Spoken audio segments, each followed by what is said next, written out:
Merci. Donc, je vais maintenant laisser la parole à Alain Braun qui va animer cette première table ronde de la journée. Et on va appeler donc les différents intervenants. Laurent Petrinka, Véronique Morera, la nouvelle présidente de l'USEP, Daniel Lévy, et puis Philippe Brault de l'UXEP. Bien, bonjour à toutes, bonjour à tous. Bienvenue dans cette première séquence du Rassemblement 2016 que j'ai l'honneur d'animer ce matin et qui a pour thème l'esprit sportif, l'école du respect. Quelques mots d'introduction. Intéressons-nous d'abord sur la définition du respect. Le Larousse nous dit « sentiment qui porte à traiter quelqu'un, quelque chose avec de grands égards ». Le Robert, de son côté, nous propose « sentiment qui porte à accorder à quelqu'un une considération admirative en raison de la valeur qu'on lui reconnaît et à se conduire envers lui avec réserve et retenue. » Se limiter aux simples égards et à la réserve et la retenue peut constituer une première étape. Grands égards et considérations admiratives permettraient de nous mener sur le chemin du chevaleresque. Le respect relève de l'éducation, qui commence par celle fondamentale donnée par la famille. Le deuxième vecteur est celui de l'école et du secteur parascolaire, comme la pratique sportive. Rappelons brièvement la jeunesse du sport éducatif. Devant l'indiscipline chronique parfois incontrôlable dans les collèges anglais du XIXe siècle, les directeurs étaient à de nombreuses reprises amenés à faire appel à la troupe pour rétablir le calme.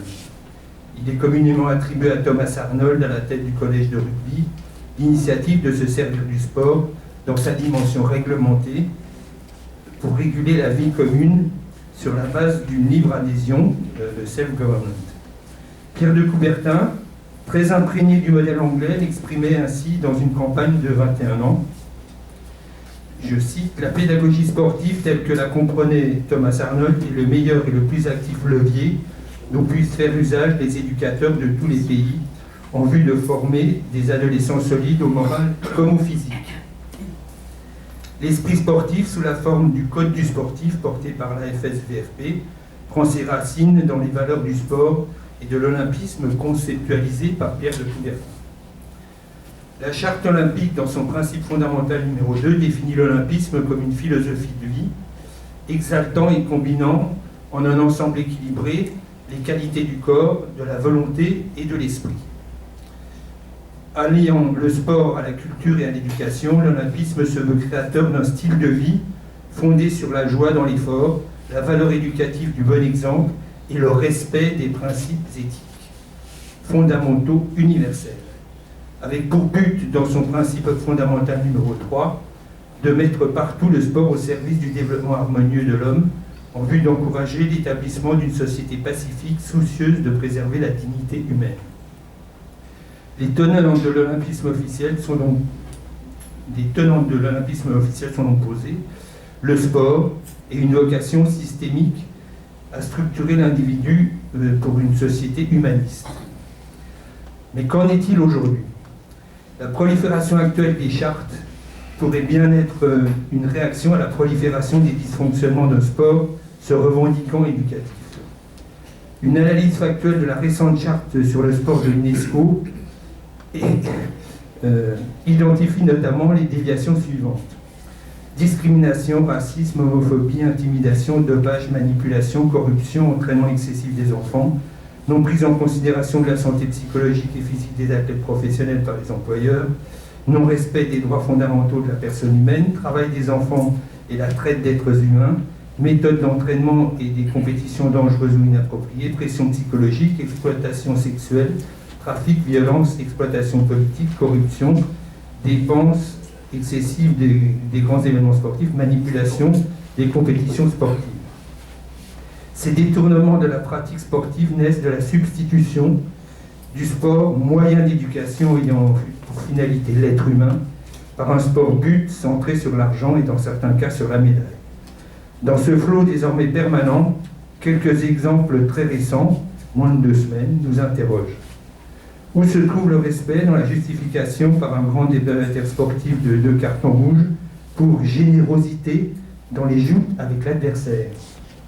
Ou encore rapporté par un grand quotidien sportif le commentaire par un joueur de sa confrontation avec la légende de l'année par, j'ose le dire, I fuck you toi aussi. Où se trouve le respect dans le constat par un entraîneur que la victoire est en partie obtenue par une pratique aux limites de la règle, donc aux limites du fair play? Où se trouve le respect dans le dopage? Avec le déclassement de Ben Johnson aux Jeux Olympiques de Séoul en 1988, tout semblait avoir été dit sur le sujet, et notamment la détermination des instances à renforcer la lutte contre les pratiques. 28 ans plus tard, l'escalade continue, puisque le président du CIO en personne constate dans Le Monde du 19 mai dernier que les athlètes auraient bénéficié de fraudes supervisées par le ministère des Sports de leur pays, avec l'appui éventuel des services secrets, ce qui révélerait une nouvelle dimension choquante du dopage et montrerait un degré de criminalité sans précédent. D'énormes moyens seraient nécessaires pour combattre ce fléau. Le temps semble venu de dénier à ces déviants le droit de s'approprier et de monnayer les valeurs du sport en se réfugiant derrière des chartes qui ne semblent engager que ceux qui les appliquent. Les institutions et les financeurs doivent s'y consacrer. L'action de l'AFSVFP et de ses partenaires scolaires réunis aujourd'hui trouve ainsi tout son sens et toute sa pertinence dans le champ de l'éducation. Doit-elle, devant l'ampleur du travail, s'orienter vers la défense d'une éthique radicale? Ce sont ces thèmes que nos intervenants vont développer, chacun en quelques minutes. Je rappelle qu'à la fin, il y aura possibilité de poser quelques questions. Et sans plus tarder, nous avons le plaisir d'accueillir M. Laurent Pietranka, président de la Fédération internationale du sport scolaire et directeur de l'UNSS, sur le thème « Éducation citoyenne par le sport ». Il nous quittera certainement à la fin de son intervention, compte tenu de l'ensemble des activités qui le concernent dans cette journée du UNSS sur ces installations sportives.